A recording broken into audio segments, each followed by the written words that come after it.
大家好，歡迎收睇 CV Channel，又係 Victor。今次咧就帶大家去觀塘跑步，我哋會跑呢個咧啟德郵輪碼頭同埋觀塘白海濱嘅。一開始咧我哋就過咗天橋，響翠屏河花園嗰度出發。原先呢度咧只係觀塘嘅明渠，但係活化咗之後真係變咗好靚，可以欣賞好靚嘅水景，亦都有個河上浮島。然之後我哋繼續出發去茶果嶺海濱公園，喺呢個位置度過馬路就見到公園入口啦。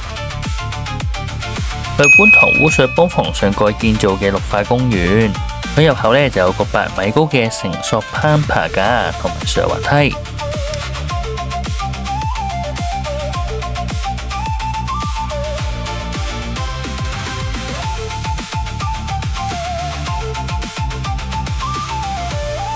喺下邊亦都有個噴水樂園，消暑一流。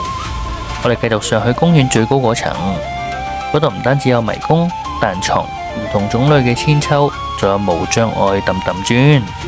去到前邊平台可以望到郵輪碼頭同維港，夜晚嘅時候仲可以睇到煙花添。之後呢，我哋就搭 lift 嚟到呢個平台位置。呢個位置呢，真係十分之開揚。天氣好嘅時候，甚至望到小西灣添。遊覽完之後，我哋繼續出發去觀塘海濱，途經觀塘渡輪碼頭，前面亦都有個車輛渡輪碼頭。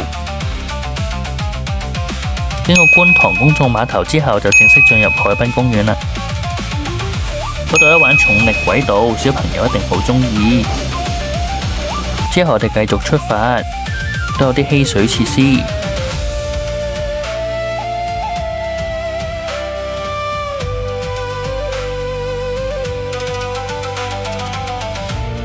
完成咗觀塘海濱嗰度段，我哋而家就進發去啟德。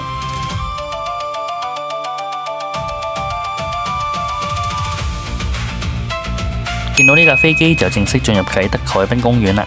而我哋身旁咁靚嘅建築物就係香港兒童醫院。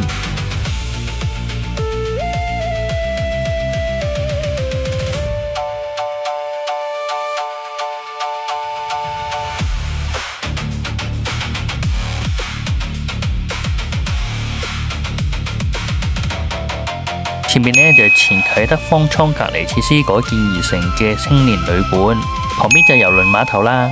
我哋搭 lift 去到最高嗰層，經過長長嘅走廊，我哋可以通往另外一邊嘅觀景平台。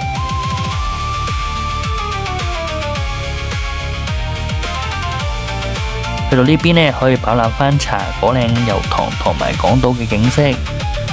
所以跑完啦，全程呢都幾好玩嘅，亦都好多打卡點都值得嚟嘅。雖然有啲曬，有啲辛苦，但係呢冬天嘅話呢，我哋就一定更加好。多謝大家收睇，下次再見，拜拜。